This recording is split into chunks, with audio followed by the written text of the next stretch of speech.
So in today's class, we'll start the fourth module of security analysis and portfolio management. The fourth module is with regard to portfolio management. And in this module, we'll be discussing about portfolio analysis and portfolio selection. So in today's class, let's see what is portfolio analysis. We know portfolio is a combination of securities. Why do we combine a lot of securities when we are making an investment? This is because investors are usually risk averse and they want to reduce the risk in the investment. To do that, they opt for diversification. That is, instead of investing their entire investment in one particular security, they are going to invest in different securities across different industries, and thereby they try to reduce the risk involved in the investment. So diversification is a major part of portfolio creation. So we can create different combination of portfolios by either changing the securities included in the portfolio or by changing the proportion of investment in each securities in the portfolio. So when we calculate or when we are doing portfolio analysis, what we first do is we have to calculate the return from the portfolio. See, return is of two types. First is ex ante return.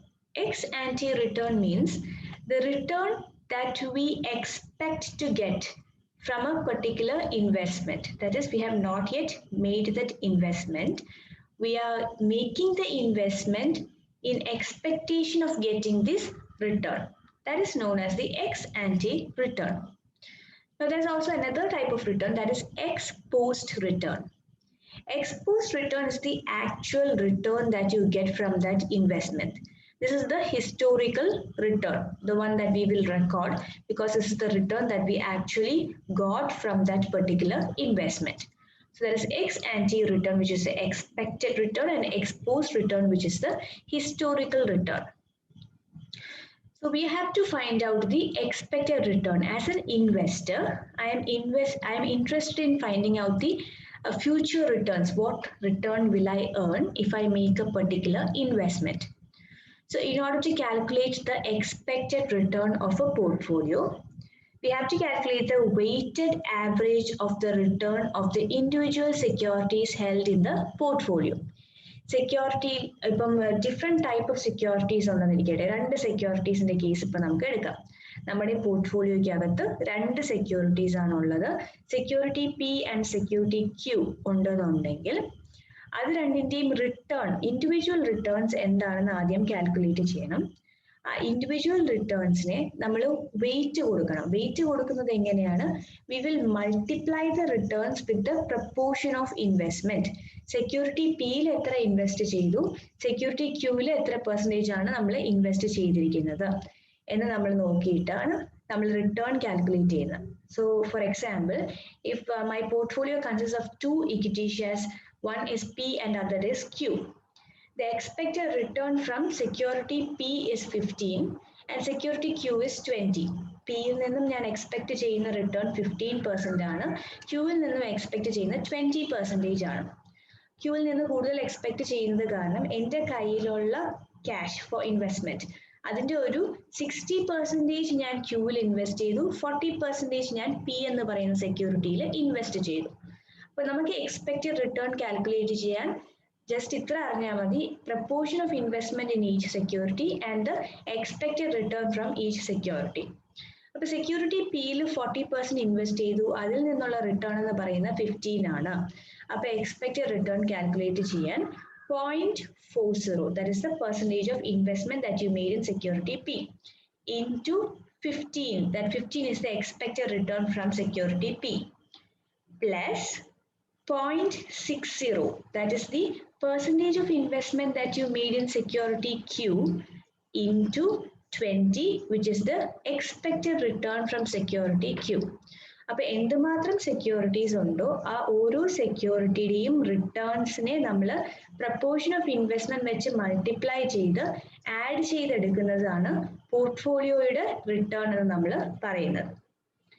So the weight applied to each return is the fraction of the portfolio invested in that security. അപ്പോൾ portfolio return calculate ചെയ്യാൻ ഈസിയാണ്. Proportion of investment into expected return plus proportion of investment in the second security plus return from the second security plus proportion of investment in the third security into expected return from the third security and so on. എന്തുമാത്രം securities ഉണ്ടോ അത്രയെന്നെ നമ്മൾ multiply ചെയ്ത് add ചെയ്ത് എടുക്കും. That is why we said expected return of a portfolio is simply the weighted average of the return of the individual securities. Returns in the weighted average ആണ്. Weighted എങ്ങനെയാക്കും? Proportion of investment ആണ് നമ്മൾ weight ആയിട്ട് അവിടെ use ചെയ്യുന്നത്. So return of portfolio നമുക്ക് മനസ്സിലായി. Next one is risk of a portfolio. We know there are two types of risk. There is systematic risk and unsystematic risk. Systematic risk എന്ന് പറഞ്ഞാൽ market specific ആണ്, നമുക്ക് uncontrollable ആയിട്ടുള്ള risk ആണ്. Unsystematic risk എന്ന് പറഞ്ഞാൽ സെക്യൂരിറ്റി സ്പെസിഫിക്കോ കമ്പനി സ്പെസിഫിക് ആയിട്ടുള്ള റിസ്കിനെയാണ് നമ്മൾ അൺസിസ്റ്റമാറ്റിക് റിസ്ക് എന്ന് പറയുന്നത്. ഡൈവേഴ്സിഫിക്കേഷൻ വരെയായിട്ട് നമ്മൾ റെഡ്യൂസ് ചെയ്ത് കൊണ്ടുവരുന്നത് അൺസിസ്റ്റമാറ്റിക് റിസ്ക് ആണ്, കുറച്ച് നമ്മൾ കൊണ്ടുവരുന്നത്. In order to calculate the risk of a portfolio, ഒരു പോർട്ട്ഫോളിയോ എടുത്തു കഴിഞ്ഞാൽ അതിന്റെ റിസ്ക് നമ്മൾ എങ്ങനെ കാൽക്കുലേറ്റ് ചെയ്യും? അതിലുള്ള ഇൻഡിവിജ്വൽ സെക്യൂരിറ്റീസിന്റെ റിസ്കിന്റെ ടോട്ടൽ അല്ല പോർട്ട്ഫോളിയോയുടെ റിസ്ക് എന്ന് പറയുന്നത്. പോർട്ട്ഫോളിയോയുടെ റിസ്ക് കാൽക്കുലേറ്റ് ചെയ്യാൻ വേണ്ടി നമ്മൾ ആ പോർട്ട്ഫോളിയോയുടെ വേരിയൻസ് കാൽക്കുലേറ്റ് ചെയ്യും, സ്റ്റാൻഡേർഡ് ഡീവിയേഷൻ കാൽക്കുലേറ്റ് ചെയ്യും. ഇതിനൊക്കെ പുറമെ കോവേരിയൻസും കൂടെ കാൽക്കുലേറ്റ് ചെയ്യണം. എന്തിനാണ് നമ്മൾ പോർട്ട്ഫോളിയോയുടെ റിസ്ക് കാൽക്കുലേറ്റ് ചെയ്യുമ്പോൾ കോവേരിയൻസ് കാൽക്കുലേറ്റ് ചെയ്യുന്നത്? അതായത് ഇന്ററാക്റ്റീവ് റിസ്ക് കാൽക്കുലേറ്റ് ചെയ്യാൻ വേണ്ടിയിട്ടാണ് കോവേരിയൻസ് കാൽക്കുലേറ്റ് ചെയ്യുന്നത്. What is interactive risk? That is, how does the returns of one security in the portfolio influence the returns of the other securities in the portfolio? A, B, C എന്നുണ്ടെങ്കിൽ എയും ബിയും തമ്മിൽ എങ്ങനെയാണ് correlated ആയിട്ടുള്ളത്, എങ്ങനെയാണ് അവർ തമ്മിലുള്ള connection? ബിയും സിയും തമ്മിൽ എങ്ങനെയാണ് കണക്ഷൻ? സിയും എയും തമ്മിൽ എങ്ങനെയാണ് ഇന്ററാക്റ്റീവ് റിസ്ക് വരുന്നത്? അത് കാൽക്കുലേറ്റ് ചെയ്യാൻ വേണ്ടി നമ്മൾ കോവേരിയൻസ് ഡിറ്റർമിൻ ചെയ്യും. Covariance is a measure of how returns of two securities move together. നമ്മൾ കോവേരിയൻസ് കാൽക്കുലേറ്റ് ചെയ്യുമ്പോൾ കോവേരിയൻസ് നമുക്ക് പോസിറ്റീവ് ആയിട്ടൊരു വാല്യൂ ആണ് കിട്ടുന്നതെങ്കിൽ it means the returns of the two securities are moving in the same direction. When one increases, the other one's return will also increase. If the covariance that we calculated is a negative figure, it means the returns of the two securities in the portfolio is negatively related. That is, when the returns of one security increases, the returns of the other security will go down. If the movement of the returns are independent of each other, then the covariance would be close to zero. Zero അടുപ്പിച്ച ഒരു value ആണ് കിട്ടുന്നതെങ്കിൽ നമ്മുടെ പോർട്ട്ഫോളിയോയിലുള്ള ആ രണ്ട് securities തമ്മിൽ യാതൊരു ബന്ധവുമില്ല, independent ആയിട്ടാണ് അവർ move ചെയ്യുന്നത്. Their returns are influenced by other factors എന്നാണ് അതിന്റെ മീനിങ്. കുറച്ചും കൂടി കോവേരിയൻസിനെ സ്റ്റാൻഡർഡൈസ്ഡ് ആക്കാൻ വേണ്ടിയായിട്ട് നമ്മൾ കാൽക്കുലേറ്റ് ചെയ്യുന്ന ഒരു സ്റ്റാറ്റിസ്റ്റിക്കൽ മെഷർ ആണ് കോഎഫിഷ്യന്റ് ഓഫ് കോറിലേഷൻ, അല്ലെങ്കിൽ നമ്മൾ അതിനെ കോറിലേഷൻ കോഎഫിഷ്യന്റ് എന്നും പറയും. അപ്പൊ കോഎഫിഷ്യന്റ് ഓഫ് കോറിലേഷൻ അല്ലെങ്കിൽ correlation coefficient will also be calculated to find out the risk of a portfolio. ഇനി കോഎഫിഷ്യന്റ് കോറിലേഷൻ കാൽക്കുലേറ്റ് ചെയ്യുന്നതിന്റെ ഫോർമുല എന്ന് പറഞ്ഞാൽ covariance of security x and y divided by standard deviation of x into standard deviation of y. ഇതാണ് നമ്മൾ coefficient of correlation between x and y determine ചെയ്യാൻ വേണ്ടി use ചെയ്ത formula. Covariance divided by standard deviation of security 1 into standard deviation of security 2. ഇനി ഈ formula തന്നെ rearrange ചെയ്യുമ്പോൾ നമുക്ക് പറയാം covariance is equal to coefficient correlation of security 1 and 2 into standard deviation of security 1 into standard deviation of security 2. ഇങ്ങനെ നമുക്ക് പറയാവുന്നതാണ് covariance കണ്ടുപിടിക്കാൻ വേണ്ടിയുള്ള വേറൊരു ഫോർമുല. ഇനി കോവേരിയൻസ് യൂഷ്വലി അല്ലാതെ നമ്മൾ കാൽക്കുലേറ്റ് ചെയ്യുന്നതെന്ന് വെച്ചാൽ ഇപ്പോൾ നമുക്ക് 4 ഇയേഴ്സിന്റെ റിട്ടേൺസ് ഓഫ് സെക്യൂരിറ്റി എക്സും റിട്ടേൺസ് ഓഫ് സെക്യൂരിറ്റി വൈയും തന്നിട്ടുണ്ടാവും. അത് ദയവായി നിങ്ങളുടെ ടെക്സ്റ്റ് ബുക്കിൽ ഒന്ന് നോക്കണം ആ ഒരു പ്രോബ്ലം. നമ്മുടെ പോർട്ട്ഫോളിയോ അനാലിസിസ് എന്ന് പറഞ്ഞ എസ് കെവന്റെ ടെക്സ്റ്റ് ബുക്കിൽ പോർട്ട്ഫോളിയോ അനാലിസിസ് എന്ന് പറയുന്ന ചാപ്റ്ററിൽ റിസ്ക് ഓഫ് എ പോർട്ട്ഫോളിയോ എന്നൊരു ഹെഡിങ് ഉണ്ട്. അതിൽ വരുന്ന ഫസ്റ്റ് പ്രോബ്ലം ആണ് കാൽക്കുലേഷൻ ഓഫ് കോവേരിയൻസ്. അപ്പോൾ സെക്യൂരിറ്റി എക്സിന്റെ റിട്ടേൺസ് നമുക്ക് ക്വസ്റ്റ്യനിൽ തന്നിട്ടുണ്ട്. 10, 12, 16, 18 ഇതാണ് 4 വർഷത്തെ റിട്ടേൺസ്. അപ്പോൾ നമ്മൾ എന്ത് ചെയ്യും? ഈ റിട്ടേൺസ് എല്ലാം കൂടെ ആഡ് ചെയ്ത് divide by the number of years, that is 4 ചെയ്തപ്പോൾ 14 കിട്ടി. ആ മീൻ വാല്യൂ വെച്ച് ഡീവിയേഷൻ നമ്മൾ കാൽക്കുലേറ്റ് ചെയ്യും. ഫസ്റ്റ് ഇയറിലെ റിട്ടേൺ 10 ആണ്, അത് മൈനസ് ദ മീൻ വാല്യൂ 14, അപ്പോൾ -4 കിട്ടി. സെക്കൻഡ് ഇയറിലെ റിട്ടേൺ 12 ആണ്, അതിൽ നിന്നും നമ്മൾ 14 മൈനസ് ചെയ്തപ്പോൾ -2 കിട്ടി. 16 തേർഡ് ഇയറിലെ റിട്ടേൺ ആണ്, അതിൽ നിന്നും 14 മൈനസ് ചെയ്തപ്പോൾ 2 കിട്ടി. 18 ഫോർത്ത് ഇയറിലെ നമ്മുടെ സെക്യൂരിറ്റി എക്സിന്റെ റിട്ടേൺ ആണ്, അതിൽ നിന്നും മീൻ വാല്യൂ ആയ 14 മൈനസ് ചെയ്തപ്പോൾ +4 നമുക്ക് ആൻസർ ആയിട്ട് കിട്ടി. ഇനി സെക്യൂരിറ്റി വൈയുടെ 4 വർഷത്തെ റിട്ടേൺസും ക്വസ്റ്റ്യനിൽ തന്നിട്ടുണ്ട്. 17, 13, 10, 8. അപ്പോൾ ഈ വാല്യൂസ് എല്ലാം കൂടെ ആഡ് ചെയ്ത് ഡിവൈഡ് ബൈ 4 ചെയ്തപ്പോൾ മീൻ വാല്യൂ നമുക്ക് കിട്ടി 12. അത് വെച്ച് നമ്മൾ ഡീവിയേഷൻ കാൽക്കുലേറ്റ് ചെയ്യും. 17 നിന്നും 12 മൈനസ് ചെയ്യുമ്പോൾ 5. സെക്കൻഡ് ഇയർ റിട്ടേൺസ് ആയി 13 നിന്ന് 12 മൈനസ് ചെയ്യുമ്പോൾ 1. തേർഡ് ഇയർ റിട്ടേൺ ആയി 10 നിന്നും 12 മൈനസ് ചെയ്യുമ്പോൾ -2. ആൻഡ് ഫോർത്ത് ഇയർ റിട്ടേൺ ആയ 8 നിന്നും 12 മൈനസ് ചെയ്യുമ്പോൾ -4 എന്ന് കിട്ടി. ഇനി deviation of security X into deviation of security Y. അപ്പോൾ -4 × 5 -20, -2 × 1 -2, 2 × -2 -4, 4 × -4 -16. ഈ ഡീവിയേഷന്റെ പ്രോഡക്ട്സ് എല്ലാം കൂടെ നമ്മൾ ആഡ് ചെയ്തെടുത്തിട്ട് നമ്പർ ഓഫ് ഇയേഴ്സ് വെച്ച് ഡിവൈഡ് ചെയ്യുമ്പോഴാണ് നമുക്ക് കോവേരിയൻസ് കിട്ടുന്നത്. അപ്പോൾ ഡീവിയേഷന്റെ പ്രോഡക്റ്റ് എല്ലാം കൂടെ ആഡ് ചെയ്തെടുക്കുമ്പോൾ -42 കിട്ടും. Divide by number of years എന്ന് പറഞ്ഞാൽ 4 ആണ്. അപ്പോൾ നമുക്ക് കിട്ടിയ കോവേരിയൻസ് -10.5 എന്നാണ് കാണുന്നത്. അപ്പോൾ ആ നെഗറ്റീവ് ഫിഗർ വന്നതിന്റെ അർത്ഥം എന്ന് വെച്ചാൽ ആ എക്സും വൈയുമായ സെക്യൂരിറ്റീസ് തമ്മിൽ നെഗറ്റീവ്ലി കോറിലേറ്റഡ് ആണ്. ഒരു സെക്യൂരിറ്റിയുടെ റിട്ടേൺ കൂടുമ്പോൾ മറ്റേണ്ടത് കുറയും എന്നാണ് കാണിക്കുന്നത്. അപ്പോൾ കോവേരിയൻസ് അങ്ങനെയും കാൽക്കുലേറ്റ് ചെയ്യാം. അല്ലാതെ വേറൊരു ഫോർമുലയാണ് നേരത്തെ പറഞ്ഞത്, coefficient correlation of X and Y into standard deviation of X into standard deviation of Y എന്ന് പറഞ്ഞ് വേണമെങ്കിലും നമുക്ക് കാൽക്കുലേറ്റ് ചെയ്യാവുന്നതാണ് കോവേരിയൻസ്. ഇനി കോഎഫിഷ്യന്റ് കോറിലേഷൻ കാൽക്കുലേറ്റ് ചെയ്യുന്ന പറഞ്ഞു. ഈ കോറിലേഷൻ കോഎഫിഷ്യന്റ് എപ്പോഴും -1ഉം +1ന്റെ ഇടയിലായിരിക്കും റേഞ്ച് ചെയ്യുന്നത്. -1 ആണെങ്കിൽ it means it is perfectly negatively correlated. അതായത് ഒരു സെക്യൂരിറ്റി ഇൻക്രീസ് ചെയ്യുമ്പോൾ മറ്റു സെക്യൂരിറ്റി ഡിക്രീസ് ചെയ്തുകൊണ്ടിരിക്കും. ഇനി +1 ആണ് നമുക്ക് കിട്ടിയെങ്കിൽ പെർഫെക്റ്റ്ലി പോസിറ്റീവ്ലി കോറിലേറ്റഡ് ആണ്. രണ്ട് സെക്യൂരിറ്റീസും റിട്ടേൺസ് ഒരേ ഡയറക്ഷനിൽ മൂവ് ചെയ്തുകൊണ്ടിരിക്കും. ഇനി കോറിലേഷൻ കോഎഫിഷ്യന്റ് നമുക്ക് 0 ക്ലോസ് ടു 0 ആണ് വരുന്നതെങ്കിൽ രണ്ട് സെക്യൂരിറ്റീസും തമ്മിൽ ഇൻഡിപെൻഡന്റ് ആയിട്ടാണ് മൂവ് ചെയ്യുന്നത് എന്നാണ് പറയുന്നത്. ഓക്കെ, അപ്പൊ അത്രയാണ് റിസ്ക് ഓഫ് എ പോർട്ട്ഫോളിയോ ആയിട്ട് ബന്ധപ്പെട്ട് പറയേണ്ടത്. ഇനി പോർട്ട്ഫോളിയോയിൽ നമ്മൾ പറഞ്ഞു റിസ്ക് റെഡ്യൂസ് ചെയ്യാൻ വേണ്ടിയായിട്ട് നമ്മൾ ഓപ്റ്റ് ചെയ്യുന്ന ഒരു മെത്തേഡാണ് ഡൈവേഴ്സിഫിക്കേഷൻ എന്ന് പറയുന്നത്. We will diversify the portfolio. അപ്പോൾ ഇതിനൊരു ഫോർമുല ഒക്കെ ഉണ്ട്. കോറിലേഷൻ കോഎഫിഷ്യന്റ് ഫോർമുലയൊക്കെ ടെക്സ്റ്റ് ബുക്കിലുണ്ട്, സ്റ്റാൻഡേർഡ് ഡീവിയേഷന്റെ ഫോർമുല ഉണ്ട്, അതൊന്ന് നോക്കിയിരിക്കണം. വേരിയൻസ് കാൽക്കുലേറ്റ് ചെയ്യാനായിട്ടുള്ള ഫോർമുലയൊക്കെ ടെക്സ്റ്റ് ബുക്കിൻ്റെ അകത്ത് കൊടുത്തിട്ടുണ്ട്. ഇനി security returns perfectly positively correlated ആണ് എന്നുണ്ടെങ്കിൽ എങ്ങനെ വരും? നമ്മുടെ ഒരു റിട്ടേൺ നമ്മൾ കാൽക്കുലേറ്റ് ചെയ്യുമ്പോൾ എങ്ങനെയാണ് നമ്മൾ ആൻസർ കിട്ടുന്നതെന്നാണ് നോക്കുന്നത്. അപ്പോൾ പെർഫെക്റ്റ്ലി പോസിറ്റീവ്ലി കോറിലേറ്റഡ് എന്ന് പറഞ്ഞു കഴിഞ്ഞാൽ അവർ തമ്മിലുള്ള കോഎഫിഷ്യന്റ് കോറിലേഷൻ എന്ന് പറയുന്നതിന്റെ വാല്യൂ +1 ആണ് അല്ലേ? അപ്പൊ അങ്ങനെ +1 വന്ന ഒരു സിറ്റുവേഷൻ ആണെങ്കിൽ നമ്മൾ റിസ്ക് കാൽക്കുലേറ്റ് ചെയ്യുമ്പോൾ രണ്ട് സെക്യൂരിറ്റീസിന്റെ കാര്യമാണ് ഇപ്പൊ തൽക്കാലം കേസ് ആയിട്ട് എടുക്കുന്നത്. രണ്ട് സെക്യൂരിറ്റി ഉള്ള ഒരു പോർട്ട്ഫോളിയോ ആണ്. കോറിലേഷൻ കോഎഫിഷ്യന്റ് നമുക്ക് +1 ആയിട്ട് വന്നു എന്നുണ്ടെങ്കിൽ നമ്മുടെ ഈ രണ്ട് സെക്യൂരിറ്റി ഉണ്ടല്ലോ, ആദ്യത്തെ സെക്യൂരിറ്റിയുടെ റിസ്ക് എന്ന് പറയുന്നത് 50യും രണ്ടാമത്തെ സെക്യൂരിറ്റിയുടെ റിസ്ക് എങ്ങനെ സ്റ്റാൻഡേർഡ് ഡീവിയേഷൻ വെച്ചാണ് നമ്മൾ മെഷർ ചെയ്യുന്നത്. അപ്പൊ ആദ്യത്തെ സെക്യൂരിറ്റിയുടെ സ്റ്റാൻഡേർഡ് ഡീവിയേഷൻ 50യും രണ്ടാമത്തെ സെക്യൂരിറ്റിയുടെ സ്റ്റാൻഡേർഡ് ഡീവിയേഷൻ 30യും ആയിട്ട് വന്നു എന്നിരിക്കട്ടെ. പോസിറ്റീവ്ലി കോറിലേറ്റഡ് ആയിട്ടുള്ളൊരു രണ്ടുപേരും പെർഫെക്റ്റ്ലി പോസിറ്റീവ്ലി കോറിലേറ്റഡ് ആണെങ്കിൽ നമ്മൾ അതിന്റെ സ്റ്റാൻഡേർഡ് ഡീവിയേഷൻ പോർട്ട്ഫോളിയോയുടെ സ്റ്റാൻഡേർഡ് ഡീവിയേഷൻ കാൽക്കുലേറ്റ് ചെയ്യുമ്പോൾ ഈ രണ്ട് ഇൻഡിവിജ്വൽ സെക്യൂരിറ്റീസിന്റെ സ്റ്റാൻഡേർഡ് ഡീവിയേഷന്റെ വാല്യൂസിന് നടുക്കുള്ള ഒരു വാല്യൂ ആയിരിക്കും കിട്ടുന്നത്. ദാറ്റ് ഈസ് സെക്യൂരിറ്റി എക്സിന് 50യും സെക്യൂരിറ്റി വൈക്ക് 30യുമാണ് standard deviation.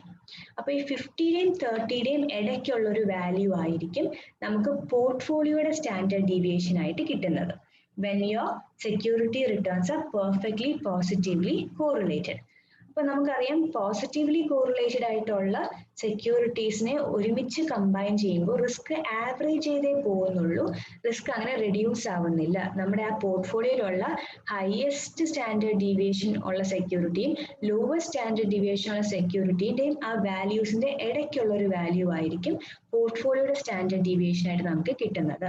So positively correlated ആയിട്ടുള്ള സെക്യൂരിറ്റീസിനെ കൂടുതലും ഇൻക്ലൂഡ് ചെയ്യാതിരിക്കുന്നതാണ് നല്ലത്. ഇനി when security returns are perfectly negatively correlated, അതായത് നമുക്ക് -1 ആണ് നമുക്ക് ആൻസർ ആയിട്ട് കിട്ടിയത് കോറിലേഷൻ കോഎഫിഷ്യന്റ് കാൽക്കുലേറ്റ് ചെയ്തപ്പോൾ. അപ്പൊ നമുക്ക് എന്ത് കിട്ടും? അന്നേരം നമ്മൾ പോർട്ട്ഫോളിയോ സ്റ്റാൻഡേർഡ് ഡീവിയേഷൻ കാൽക്കുലേറ്റ് ചെയ്യുമ്പോൾ നമ്മുടെ സെക്യൂരിറ്റി എക്സിന്റെ സ്റ്റാൻഡേർഡ് ഡീവിയേഷൻ 50, വൈയുടെ സ്റ്റാൻഡേർഡ് ഡീവിയേഷൻ 30. പക്ഷെ നമ്മൾ അതിന്റെ റിസ്ക് കാൽക്കുലേറ്റ് ചെയ്ത് വരുമ്പോഴത്തേക്കും ഈ രണ്ട് സ്റ്റാൻഡേർഡ് ഡീവിയേഷനേക്കാൾ കുറഞ്ഞ ഒരു വാല്യൂ ആയിരിക്കും പോർട്ട്ഫോളിയോയുടെ സ്റ്റാൻഡേർഡ് ഡീവിയേഷൻ ആയിട്ട് കിട്ടുന്നത്. ഇനി നമ്മൾ ഈ സെക്യൂരിറ്റീസിലെ പ്രപ്പോർഷൻ ചേഞ്ച് ചെയ്ത് നോക്കും തോറും എത്രമാത്രം നമ്മൾ അതിന്റെ പ്രപ്പോർഷൻ ചേഞ്ച് ചെയ്യുന്നു അതനുസരിച്ച് കൂടുതൽ നമുക്ക് റിസ്കിനെ കുറച്ച് സീറോ വരെ കൊണ്ടുവരാനായിട്ട് പറ്റും. By changing the proportion of investment in these two securities we can bring down the portfolio standard deviation to zero also. അപ്പൊ നെഗറ്റീവ്ലി കോറിലേറ്റഡ് ആയിട്ടുള്ള സെക്യൂരിറ്റീസിനെ നമ്മുടെ പോർട്ട്ഫോളിയോയിൽ ഇൻക്ലൂഡ് ചെയ്യുമ്പോൾ നമുക്ക് റിസ്ക് സീറോ ആക്കാനായിട്ട് പറ്റും. അപ്പൊ അങ്ങനത്തെ സെക്യൂരിറ്റീസ് പ്രിഫർ ചെയ്യണം. ഇനി when security returns are uncorrelated, രണ്ട് സെക്യൂരിറ്റീസും തമ്മിൽ യാതൊരു ബന്ധവും കാണിക്കുന്നില്ല എന്നുള്ളൊരു സിറ്റുവേഷൻ ആണെന്നുണ്ടെങ്കിൽ ഇൻഡിവിജ്വൽ സെക്യൂരിറ്റീസിന്റെ സ്റ്റാൻഡേർഡ് ഡീവിയേഷനേക്കാൾ കുറഞ്ഞ ഒരു സ്റ്റാൻഡേർഡ് ഡീവിയേഷൻ തന്നെ ആയിരിക്കും നമുക്ക് പോർട്ട്ഫോളിയോ സ്റ്റാൻഡേർഡ് ഡീവിയേഷൻ ആയിട്ട് കിട്ടുന്നത്. ഇപ്പോൾ 50-യും 30-യും ആയിരുന്നു standard deviation of the two securities. നമുക്ക് കാൽക്കുലേറ്റ് ചെയ്യുമ്പോൾ ചിലപ്പോൾ 26.91 ഒക്കെ ആയിരിക്കും കിട്ടുന്നത്. അപ്പൊ അതിന്റെ കാൽക്കുലേഷൻ എങ്ങനെയാണ് ചെയ്തിരിക്കുന്നത് ബുക്കിലുണ്ട്, അത് ജസ്റ്റ് നോക്കിയാൽ മതി. a plus b the whole square എന്ന് പറയുന്ന ആ ഒരു ഫോർമുലേനെ യൂസ് ചെയ്താണ് നമ്മൾ ആ ഒരു കാൽക്കുലേഷൻ ചെയ്തിരിക്കുന്നത്. a² + 2ab + b² എന്നുള്ള രീതിയിൽ എക്സ്പാൻഡ് ചെയ്തെടുക്കുന്ന ഇക്വേഷൻ ആണ്. അത് നോക്കിയാൽ മതി. അത് നോക്കിയിട്ട് മനസ്സിലാവുന്നില്ലെങ്കിൽ എന്നെ കോൺടാക്ട് ചെയ്താൽ പറഞ്ഞു തരാം. അപ്പൊ അതാണ് സെക്യൂരിറ്റി റിട്ടേൺസ് തമ്മിലുള്ള ബന്ധങ്ങൾ. അപ്പം പോസിറ്റീവ്ലി കോറിലേറ്റഡ് ആയിട്ടുള്ളതാണെങ്കിൽ നമുക്ക് റിസ്ക് റെഡ്യൂസ് ചെയ്യാൻ പറ്റൂല. നമ്മുടെ പോർട്ട്ഫോളിയോയിലുള്ള മിനിമം സ്റ്റാൻഡേർഡ് ഡീവിയേഷൻ ഉള്ള സെക്യൂരിറ്റിയുടെയും മാക്സിമം സ്റ്റാൻഡേർഡ് ഡീവിയേഷൻ ഉള്ള സെക്യൂരിറ്റി ഇടയ്ക്കുള്ള ഒരു വാല്യൂ കിട്ടത്തുള്ളൂ. ഇനി അത് നമ്മൾ നെഗറ്റീവ്ലി കോറിലേറ്റഡ് ആണെങ്കിൽ നമുക്ക് അതിന്റെ പോർട്ട്ഫോളിയോ സ്റ്റാൻഡേർഡ് ഡീവിയേഷന് 0 വരെയും കൊണ്ടുവരാനായിട്ട് പറ്റും. അൺകോറിലേറ്റഡ് ആണെങ്കിലും നമുക്ക് നമ്മുടെ സെക്യൂരിറ്റി നമ്മുടെ പോർട്ട്ഫോളിയോയിലുള്ള ലോവസ്റ്റ് സ്റ്റാൻഡേർഡ് ഡീവിയേഷൻ ഉള്ള സെക്യൂരിറ്റിനേക്കാൾ കുറഞ്ഞ ഒരു സ്റ്റാൻഡേർഡ് ഡീവിയേഷനിൽ കൊണ്ടുവരാവുന്നതാണ്. അപ്പോൾ കോറിലേഷൻ കോഎഫിഷ്യന്റ് പോസിറ്റീവിൽ നിന്നും നെഗറ്റീവിലോട്ട് വന്നുകൊണ്ടിരിക്കുമ്പോൾ നമ്മുടെ പോർട്ട്ഫോളിയോയുടെ സ്റ്റാൻഡേർഡ് ഡീവിയേഷനും കുറഞ്ഞു വരുന്നതായിട്ട് നമുക്ക് കാണുന്നുണ്ട്. ഇനി ഒരു കാര്യം ശ്രദ്ധിക്കേണ്ടതെന്ന് വെച്ച് കഴിഞ്ഞാൽ നമുക്ക് in real life perfectly positively correlated ആയിട്ടുള്ള സെക്യൂരിറ്റീസ് ആണ്. ചിലപ്പോൾ പെർഫെക്റ്റ്ലി പോസിറ്റീവ്ലി ആയിട്ടില്ല, എന്നാലും സംവാട്ട് പോസിറ്റീവ്ലി കോറിലേറ്റഡ് ആയിട്ടുള്ള സെക്യൂരിറ്റീസ് ആണ് മാർക്കറ്റിൽ അവൈലബിൾ ആയിട്ടുള്ളത്. നെഗറ്റീവ്ലി കോറിലേറ്റഡ് ആൻഡ് അൺകോറിലേറ്റഡ് ആയിട്ടുള്ള സെക്യൂരിറ്റീസ് നമുക്ക് അവൈലബിൾ അല്ല. അപ്പൊ നമ്മൾ ചെയ്യുന്നതെന്ന് വെച്ചാൽ പോസിറ്റീവ്ലി കോറിലേറ്റഡ് ആയിട്ടുള്ള സെക്യൂരിറ്റീസിൽ തന്നെ ഉള്ള ഇൻവെസ്റ്റ്മെന്റ് പ്രപ്പോർഷൻ ചേഞ്ച് ചെയ്ത് നമ്മൾ അതിനെ ഒരു ഒപ്റ്റിമം പോർട്ട്ഫോളിയോ ആക്കി കൺവേർട്ട് ചെയ്തെടുക്കാൻ നോക്കും. അപ്പൊ നമ്മൾ ഈ കൂടുതൽ സെക്യൂരിറ്റീസിനെ ഇൻക്ലൂഡ് ചെയ്യുമ്പോൾ ഡൈവേഴ്സിഫിക്കേഷൻ വഴി നമ്മൾ കുറയ്ക്കുന്ന റിസ്ക് അൺസിസ്റ്റമാറ്റിക് റിസ്ക് ആണ്. അപ്പൊ നമ്മളൊരു 25 to 30 സെക്യൂരിറ്റീസ് ഒക്കെയാണ് ഒരു ആപ്റ്റ് ആയിട്ടുള്ള പോർട്ട്ഫോളിയോ സൈസ് എന്ന് പറയുന്നത്. ഇപ്പൊ ഒരു പോർട്ട്ഫോളിയോയിൽ 25-30 സെക്യൂരിറ്റീസ് ഇൻക്ലൂഡ് ചെയ്യുമ്പോൾ അതിന്റെ അൺസിസ്റ്റമാറ്റിക് റിസ്ക് കുറഞ്ഞു വരും. പിന്നെ ബാക്കി അതിൽ റിമെയിൻ ചെയ്യുന്നത് സിസ്റ്റമാറ്റിക് റിസ്ക് ആണ്. അത് അൺകൺട്രോളബിൾ ഇൻ നേച്ചർ ആണ്, മാർക്കറ്റ് റിസ്ക് ആണ്. ആ റിസ്ക് നമുക്ക് ഡൈവേഴ്സിഫിക്കേഷൻ വഴി കുറയ്ക്കാനായിട്ട് പറ്റൂല. അപ്പോൾ ഒരു 25-30 സെക്യൂരിറ്റീസ് പോർട്ട്ഫോളിയോയിൽ ഇൻക്ലൂഡ് ചെയ്ത് കഴിയുമ്പോൾ പിന്നെ നമ്മൾ സെക്യൂരിറ്റീനെ ഇൻക്ലൂഡ് ചെയ്യുന്നത് പിന്നെ യൂസ് ഇല്ലാത്ത ഒരു കാര്യമാണ്. കാരണം ആ സിസ്റ്റമാറ്റിക് റിസ്ക് അങ്ങനെ തന്നെ മെയിൻറ്റെയിൻ ചെയ്യും എത്ര സെക്യൂരിറ്റി നമ്മൾ ഇൻക്ലൂഡ് ചെയ്താലും. അപ്പോൾ ഒരു ഒപ്റ്റിമം എന്ന് പറയുന്നത് 15 to 30 സെക്യൂരിറ്റീസ് ഇൻക്ലൂഡ് ചെയ്യുക ഒരു പോർട്ട്ഫോളിയോയിൽ. അതിന്റെ ആ ഒരു അൺസിസ്റ്റമാറ്റിക് റിസ്കിനെ നമ്മൾ സീറോ വരെയും എത്തിക്കാനായിട്ട് നോക്കുക, അല്ലെങ്കിൽ മിനിമം ആയിട്ട് എത്തിക്കാൻ നോക്കുക. അത് കഴിഞ്ഞ് സെക്യൂരിറ്റീസ് ഇൻക്ലൂഡ് ചെയ്യുന്നത് കൊണ്ട് യൂസ് ഇല്ല. അപ്പം 2 or more സെക്യൂരിറ്റീസിന്റെ കേസിൽ അതാണ് പറയാനായിട്ടുള്ളത്. ഇനി ഇത്രയും നേരം ഡിസ്കസ് ചെയ്ത് 2 സെക്യൂരിറ്റി ഉള്ള ഒരു പോർട്ട്ഫോളിയോയുടെ റിസ്ക്കും റിട്ടേണിന്റെയും കാര്യങ്ങളൊക്കെയാണ് നമ്മൾ പറഞ്ഞത്. Next is risk return characteristics of portfolios with more than 2 securities. ഒന്നിൽ കൂടുതൽ സെക്യൂരിറ്റി ഉള്ള ഒരു പോർട്ട്ഫോളിയോയുടെ റിട്ടേൺ എങ്ങനെ കാൽക്കുലേറ്റ് ചെയ്യുന്നു നമുക്ക് ഈ പ്രോബ്ലം നോക്കുമ്പോൾ അറിയാം. 2 സെക്യൂരിറ്റിയുടെ കാൽക്കുലേറ്റ് ചെയ്ത പോലെ തന്നെയാണ് നമ്മൾ 4 സെക്യൂരിറ്റി വന്നപ്പോഴും കാൽക്കുലേറ്റ് ചെയ്തത്. Weighted average of the returns of individual securities അതിനെയാണ് നമ്മൾ പറയുന്നത്. ഇപ്പൊ നോക്കിയേ, 4 സെക്യൂരിറ്റീസ് ഉണ്ട് നമ്മുടെ പോർട്ട്ഫോളിയോയിൽ, എ ബി സി ഡി. ഓരോന്നിന്റെ റിട്ടേൺസ് തന്നിട്ടുണ്ട്, പ്രപ്പോർഷൻ ഓഫ് ഇൻവെസ്റ്റ്മെന്റും തന്നിട്ടുണ്ട്. അപ്പോൾ സെക്യൂരിറ്റി എയുടെ proportion into return plus security ബിയുടെ proportion of investment into return plus security സിയുടെ proportion of investment into return plus security ഡിയുടെ proportion of investment into return ചെയ്തപ്പോഴത്തേക്കും നമുക്ക് ആ expected return of the portfolio കിട്ടി. എക്സ് ആന്റി റിട്ടേൺ എന്ന് നമ്മൾ അതിനെ പറയും. 17.8% ആണ് പോർട്ട്ഫോളിയോയിൽ നിന്നുള്ള റിട്ടേൺ എന്ന് പറയുന്നത്. Portfolio return is very easy to calculate. Next one is the risk calculation. In order to calculate the portfolio risk or the variance of the portfolio or standard deviation of the portfolio calculate ചെയ്യാൻ വേണ്ടി ഒരു easy മെത്തേഡാണ് variance covariance matrix use ചെയ്യുക എന്നുള്ളത്. അപ്പൊ നിങ്ങൾക്ക് ഇപ്പൊ ക്വസ്റ്റ്യനിൽ കാണാം വേരിയൻസ് കോവേരിയൻസ് മെട്രിക്സ് ആയിട്ട് തന്നെ നിങ്ങൾക്ക് തന്നിട്ടുണ്ട്. അപ്പൊ ഇപ്പോൾ വെയിറ്റ് എന്ന് പറഞ്ഞ് തന്നിരിക്കുന്നത് ഈ സെക്യൂരിറ്റി എയിൽ നമ്മൾ വെയിറ്റ് യൂസ് ചെയ്യുന്നത് 0.35% of your investment is made in security A, 0.25% is made in security B and 0.40% of your total investment is made in security C. ഇപ്പോൾ വെയിറ്റ് ഒക്കെ തന്നിട്ടുണ്ട്, എത്ര പെർസെൻറ്റേജ് വീതമാണ് ഇൻവെസ്റ്റ് ചെയ്തിരിക്കുന്നത്. പോരാതിന് അതിൻ്റെ അകത്ത് അവര് വേരിയൻസ് ആൻഡ് കോവേരിയൻസ് വാല്യൂസ് എല്ലാം കാൽക്കുലേറ്റ് ചെയ്ത് തന്നിട്ടുണ്ട്.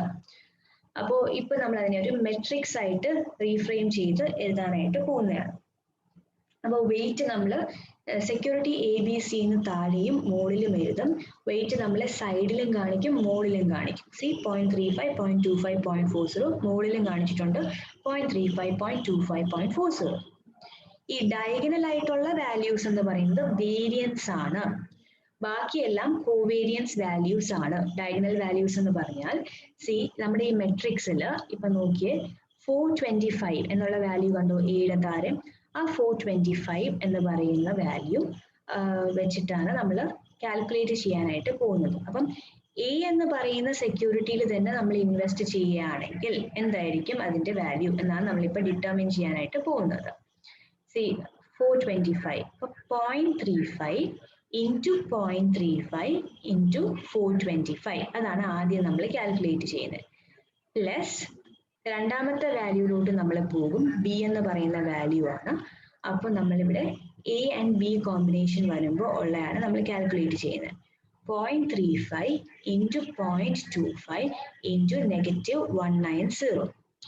ഇനി മൂന്നാമത്തെ വാല്യൂ കണ്ടുപിടിക്കണം. That is 0.35 our weight of A into 0.40 which is weight of C into 120 which is the value of C. ഇനി പിന്നും അടുത്തതിലോട്ട് വരെയാണ്. ഇവിടെ എന്ന് പറയുമ്പോഴത്തേക്കും ബി ആൻഡ് എ കോമ്പിനേഷൻ ആണ്. ബി ഇവിടെ ഉണ്ട്, എ ഇവിടെ ഉണ്ട്. അപ്പം 0.25 into 0.35 into -190 പ്ലസ് ഇവിടെ ഇപ്പൊ നമ്മുടെ ബി ആൻഡ് ബി കോമ്പിനേഷൻ ആണ് വരുന്നത്. 0.25 into 0.25 into 320 പ്ലസ് ഇവിടെ വരുമ്പോഴത്തേക്കും ബി ആൻഡ് സി കോമ്പിനേഷൻ വരുന്നത് 0.25 into 0.40 into 205 പ്ലസ് താഴത്തെ വാല്യൂസ് ഇനി നോക്കാം. സി ആൻഡ് എ ആണ് combination 0.40 into 0.35 into 120 plus 0.40 into 0.25 into 205 plus 0.40 into 0.40 into 175. ഇത്രയും കൂടെ നമ്മൾ കാൽക്കുലേറ്റ് ചെയ്തെടുക്കുമ്പോൾ കിട്ടുന്ന വാല്യൂ ആണ് പോർട്ട്ഫോളിയോയുടെ വേരിയൻസ് എന്ന് പറയുന്നത്. അപ്പോൾ 141.40 വേരിയൻസ് ആയിട്ട് കിട്ടി. അതിന്റെ റൂട്ട് എടുക്കുമ്പോഴത്തേക്കും നമുക്ക് standard deviation of the portfolio കിട്ടി. അപ്പൊ ഈ ഒരു ക്വസ്റ്റ്യനിൽ നിങ്ങൾക്ക് ഓൾറെഡി വേരിയൻസും കോവേരിയൻസും വെയിറ്റും ഒക്കെ തന്നിട്ടുണ്ട്. So variance എന്ന് പറയുന്നത് ഡയഗണൽ ആയിട്ടുള്ള വാല്യൂസ് ആണ്. സി ഇവിടെ 425 എന്ന് പറയുന്ന എ എന്ന് പറയുന്ന സെക്യൂരിറ്റി മാത്രം യൂസ് ചെയ്യുമ്പോൾ കിട്ടുന്ന വാല്യൂ ആണ് 425, എയും കമ്പൈൻ ചെയ്യുമ്പോൾ. ഇവിടെ 320 എന്ന് പറയുന്ന ബിയും കൂടെ മാത്രം കമ്പൈൻ ചെയ്യുമ്പോൾ കിട്ടുന്ന വാല്യൂ ആണ്. ഇവിടെ 175 എന്ന് പറയുന്ന സിയും കൂടെ മാത്രം കമ്പൈൻ ചെയ്യുമ്പോൾ കിട്ടുന്ന വാല്യൂ ആണ്. അതുകൊണ്ട് 425, 320, 175 എന്ന് പറയുന്ന ആ ഒരു ഡയഗണൽ വാല്യൂസ് വേരിയൻസും ബാക്കിയെല്ലാം കോവേരിയൻസ് ആണ്. എയും ബിയും തമ്മിലുള്ള കോവേരിയൻസ് എന്താണ്? രണ്ട് സെക്യൂരിറ്റീസ് തമ്മിലുള്ള റിലേഷൻ സ്റ്റഡി ചെയ്യുന്നതാണല്ലോ കോവേരിയൻസ്, ഇന്ററാക്റ്റീവ് റിസ്ക്. അപ്പൊ രണ്ട് ഡിഫറെന്റ് സെക്യൂരിറ്റീസ് കമ്പൈൻ ചെയ്തെടുക്കുമ്പോൾ കിട്ടുന്ന ആ വാല്യൂസിനെ നമ്മൾ കോവേരിയൻസ് എന്ന് പറയും. സെയിം സെക്യൂരിറ്റീസ് കമ്പൈൻ ചെയ്ത് കിട്ടുന്ന വാല്യൂസ് ആണ് ഡയഗണൽ ആയിട്ട് വരുന്നത്. അതെല്ലാം വേരിയൻസും ബാക്കിയെല്ലാം കോവേരിയൻസ് വാല്യൂസും ആണ്. അപ്പൊ we can calculate the variance and standard deviation by using the variance covariance matrix. ഇതിന്റെ വേറൊരു ഫോം കൂടി ഉണ്ട്. ഈ ഒരു ക്വസ്റ്റ്യൻ്റെ അകത്ത് അവർ കോവേരിയൻസ് തന്നിട്ടില്ല, കോറിലേഷൻ കോഎഫിഷ്യന്റ് മാത്രമേ തന്നിട്ടുള്ളൂ. പിന്നെ അവർ സ്റ്റാൻഡേർഡ് ഡീവിയേഷൻ തന്നിട്ടുണ്ട്, വെയിറ്റ് തന്നിട്ടുണ്ട് ക്വസ്റ്റ്യൻ്റെ അകത്ത്. അപ്പൊ കോവേരിയൻസ് നമ്മളാണ് കാൽക്കുലേറ്റ് ചെയ്യാനായിട്ടുള്ളത്. അപ്പൊ കോവേരിയൻസ് കാൽക്കുലേറ്റ് ചെയ്യാനായിട്ട് ഒരു ഫോർമുല നേരത്തെ പറഞ്ഞിട്ടുണ്ട്. Covariance is equal to correlation coefficient into standard deviation of security 1 into standard deviation of security 2 എന്ന് നമ്മൾ പറഞ്ഞു. അപ്പോൾ അപ്പോൾ ഓരോന്നിന്റെയും കോവേരിയൻസ് നമ്മൾ ഡിറ്റർമിൻ ചെയ്യാൻ പോവാണ്. മെട്രിക്സ് എടുത്തു വെയിറ്റ്സ് നമ്മൾ സാരയും മോഡലുമായിട്ട് എഴുതി. ഇനി പി എന്ന് പറയുന്നതിന്റെ കാൽക്കുലേറ്റ് ചെയ്യാൻ പോവാണ്. അപ്പൊ ഇവർ പറയുന്നുണ്ട് പിയും കമ്പൈൻ ചെയ്യുമ്പോൾ ക്യൂവും കമ്പൈൻ ചെയ്യുമ്പോൾ ആറും കമ്പൈൻ ചെയ്യുമ്പോൾ നമ്മുടെ കോറിലേഷൻ കോഎഫിഷ്യന്റ് 1 ആണെന്ന് പറഞ്ഞു. അപ്പൊ correlation coefficient of P and P ആണ് ഫസ്റ്റ് കാണിക്കാനുള്ള 1 into standard deviation of P into പിന്നും standard deviation of P. അപ്പോൾ 1 into 7 into 7 അവിടുത്തെ കോവേരിയൻസ് നമ്മൾ കാൽക്കുലേറ്റ് ചെയ്തു.